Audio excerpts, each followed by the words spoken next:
O Paulo Leite e o Direto do Plenário está no ar.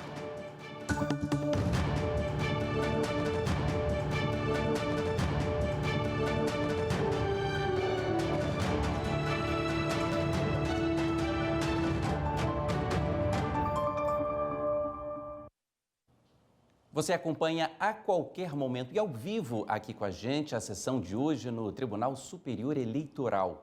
E quem explica para a gente os processos dessa manhã de julgamentos é a advogada Laila Mello. Tudo bem, doutora Laila? Bem-vinda. Obrigada, Paulo. Uma honra estar aqui com vocês. Agradeço muito pelo convite. Obrigado. Vamos para a pauta? Vamos lá. Bom, a pauta de hoje tem 12 processos previstos. Você acompanha em instantes e direto do plenário discussões sobre compra de votos, abuso de poder econômico, captação ou gasto ilícito de dinheiro de campanha e também propaganda eleitoral irregular. Eu começo por uma série de processos que têm origem em Tucuruí, no Pará. São recursos dos vencedores da eleição de 2020 para prefeito e vice-prefeito da cidade. Os detalhes aí na tela para você acompanhar junto aqui com a gente. O Alexandre França Siqueira, prefeito, e o Jairo Rejânio de Holanda Souza, o vice-prefeito. Dupla que, por sinal, foi reeleita no ano passado. Os dois, portanto, são os atuais prefeito e vice de Tucuruí, no Pará. Esse caso já tem 3 votos e volta hoje com o voto vista do ministro Nunes Marques. Vou começar pelo começo, porque esse caso é um caso que tem muita informação. Doutora Laila, quais são as acusações para começar contra prefeito e vice? Primeiramente, o abuso de poder. Em segundo lugar, a captação ilícita de sufrágio. E, por último, os gastos ilícitos em campanha. O abuso de poder, o abuso de poder econômico se destaca por causa da tutela. Quando a gente fala em abuso de poder econômico, a gente tem uma tutela em abstrato, que é o equilíbrio do pleito, é a saúde democrática. Tenta garantir o fair play, o jogo justo mesmo, para que todos os competidores, diante das campanhas caras, como ainda temos no Brasil, possam competir em pé de igualdade. Então, existe no relatório fático desse processo uma coisa que é muito importante, que é a distribuição de combustível e que é uma prática comum nas eleições no interior do Brasil, especialmente em cidades pequenas como a Tucuruí, e que tem algumas ramificações. Por isso, essa única conduta pode ilustrar algumas tipificações, como o abuso de poder, a captação ilícita de votos e o gasto ilícito.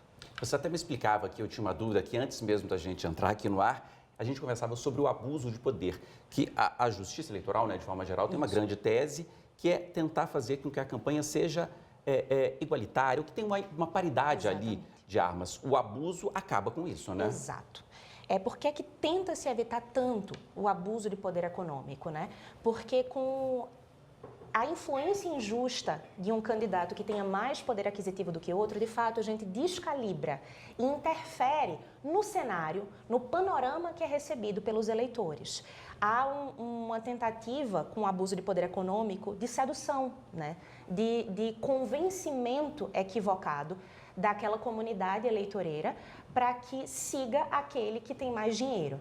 E com isso há uma descalibragem do processo eleitoral que precisa ser mantido saudável, que precisa ser mantido equilibrado, que precisa ser mantido transparente. E o abuso mitiga tudo isso. Agora, a gente já falou das acusações contra os dois. Eu queria saber também quais são os argumentos da defesa dos dois. A defesa alega que a distribuição de combustível é regular porque ela tinha a finalidade de abastecer carros de cabos eleitorais para a ocorrência de uma carreata. E isso é regular. As resoluções do TSE permitem que até 10 litros de combustível sejam concedidos para os veículos que vão participar das carreatas. Só que o que acontece? A gente tem um elemento complicador nesse caso. Tudo isso aconteceu em época de pandemia, no ano de 2020, cerca de 3 ou 4 dias antes do primeiro turno. E havia uma determinação expressa do Tribunal Regional Eleitoral do Pará para que não acontecessem carreatas. E mesmo assim, a distribuição de combustível aconteceu. A gente está falando então do dia 12 de novembro de 2020, Isso. Época de pandemia ainda.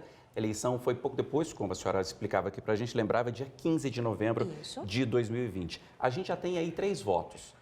Da relatora, ministra Isabel Galotti, também do ministro Floriano de Azevedo Marques e do então ministro Raul Araújo. Isso. Qual que é o placar? É de 3-0? Como é que está o placar hoje? O placar hoje está de 3 votos para manutenção da cassação da chapa, ou seja, prefeito e vice. com algumas imputações a mais para o titular da chapa, que é o prefeito, que também ocupava uma posição de importância no partido.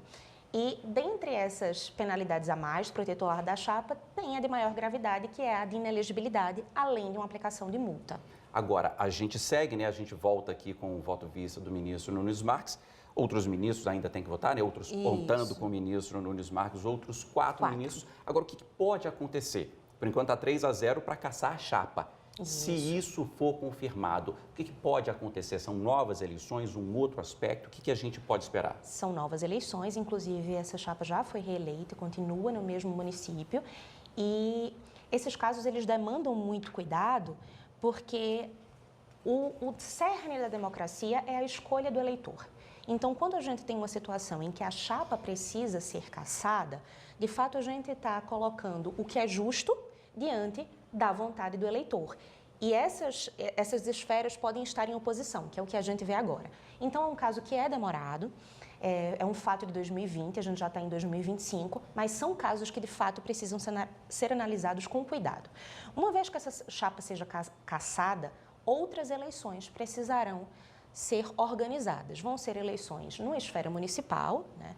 O TSE direciona isso, mas fica ao encargo do Tribunal Regional coordenar esses preparativos, que demandam toda aquela estruturação que a gente já conhece. É um caso muito complexo, realmente, né? A ministra Isabel Galotti votou já lá atrás, o ministro Floriano pediu vista antes de votar, o ministro Raul também pediu vista antes de votar, e agora o ministro Nunes Marques, né, que traz o voto vista agora, mas que também pediu vista antes de votar. Você também me explicava aqui antes da gente entrar aqui ao vivo no ar, que também a diferença de votos foi muito pequena, né? 164 votos. Isso também foi levado em conta, né, na hora de analisar o caso. Desde a primeira instância, isso vem sendo levado em conta. E por quê?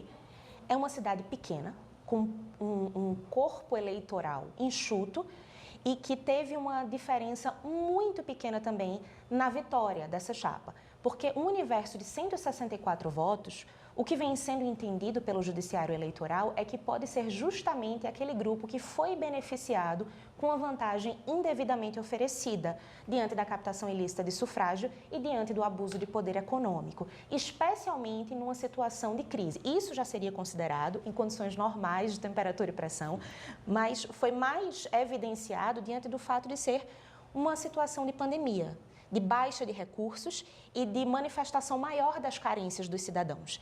Então, esse número pequeno de diferença, para o que vem sendo entendido até aqui pelo Judiciário e pela Procuradoria que vem se manifestando, demonstra uma confirmação de que essas ilicitudes ocorreram.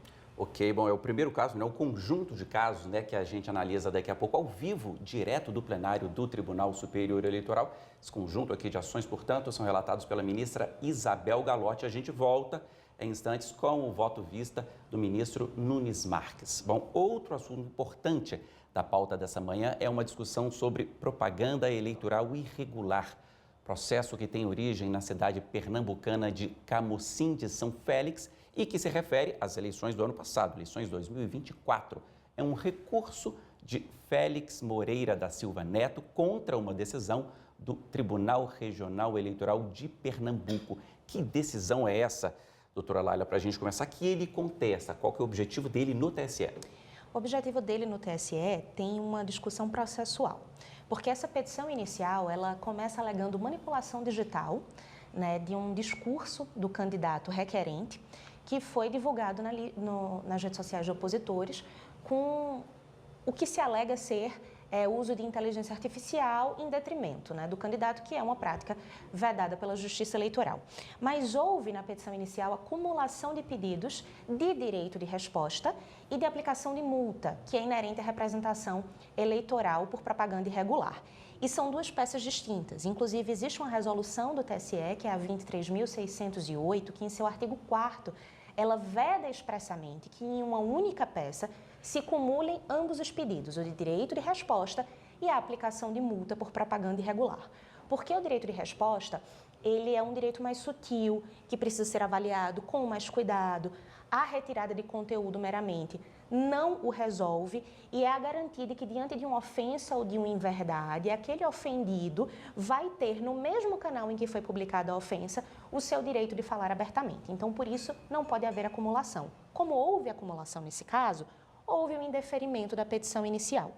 E o que o requerente vem tentando, o recorrente está tentando, é reverter esta decisão para que a petição seja revista e os devidos pedidos sejam analisados. É uma discussão processual, né? Pelo que eu estou entendendo, mas eu também queria falar sobre os limites dessa manipulação digital. É algo que a gente falou bastante, né, nos últimos 2 ou 3 anos, principalmente aí na última eleição, na eleição do ano passado. Quais são os limites, quais são os problemas e quais são os limites dessa eleição digital, doutora Laila? Claro. O campo digital virou uma arena, né? A arena eleitoral está acontecendo muito no digital. E apesar de muito se falar sobre as edições de resolução do TSE, dizendo que tem muitas sutilezas e que é difícil entender, na verdade existem 2 conceitos básicos, que eles não podem ser ultrapassados, eles são guarda-chuvas a partir dos quais todos os outros se ramificam. O que é que não se pode? A inverdade e a ofensa. A partir disso, a gente vai compreendendo todo o resto. Eu não posso utilizar o meio digital para prejudicar o meu oponente. Eu não posso ofender a honra, a subjetividade, eu não posso adulterar discursos políticos. Isso vai desde a manipulação de imagem até a manipulação de discurso. Por exemplo, representar um candidato utilizando uma roupa em cores de outro candidato. Manipular o discurso de um candidato para que pareça que ele defende um espectro ideológico que não corresponde a tudo aquilo que ele quer passar em campanha. Tudo isso está no campo da inverdade. E no outro campo estão as ofensas, que são proibidas desde a propaganda de rádio e TV, que não há novidade, isso só se estende para o campo digital. Agora, é uma discussão muito recente, né, na vida de todos nós, muito mais recente do que o Congresso, de que uma legislação que é criada, que é aprovada, do que um julgamento na Justiça Eleitoral ou na Justiça Comum. Um julgamento como esse, daqui a pouco, no TSE, ajuda a formar uma jurisprudência, por exemplo? Sim. Sim, porque ainda que a inteligência artificial não tenha sido utilizada na gravidade que esperávamos, ela foi utilizada no volume em que esperávamos. Então, as manipulações digitais, elas foram largamente utilizadas em propagandas de redes sociais. E isso sobrecarregou a Justiça Eleitoral. E enquanto as decisões vão sendo feitas, elas vão estabilizando entendimentos e isso ajuda a própria Justiça diante da sobrecarga de casos. A arena eleitoral, ela tem o problema do alcance, do sentido do enxame, né, e do volume que ela traz. Então, é preciso que tudo seja analisado. A partir do momento que a gente já tem um viés consolidado de análise, isso facilita o entendimento do eleitor, do usuário candidato e da própria Justiça Eleitoral em todas as suas esferas. A gente está falando, então, de um caso de propaganda eleitoral irregular, né? Nesse caso, envolvendo aí uma suposta manipulação digital, mas eu também queria falar aqui, doutora Laila, de algo que chega muito ao TSE, principalmente esse ano, nesse começo de ano aqui, que é propaganda eleitoral antecipada, também se referindo às eleições ali do ano passado, eleições 2024. Também queria abordar isso com você. O que pode e o que não pode, o que é considerado uma propaganda antecipada e o que não é, se existe uma data mágica ali, uma data-chave, porque a pessoa também precisa se mostrar, precisa ser conhecida, mas existem regras específicas. O que pode e o que não pode?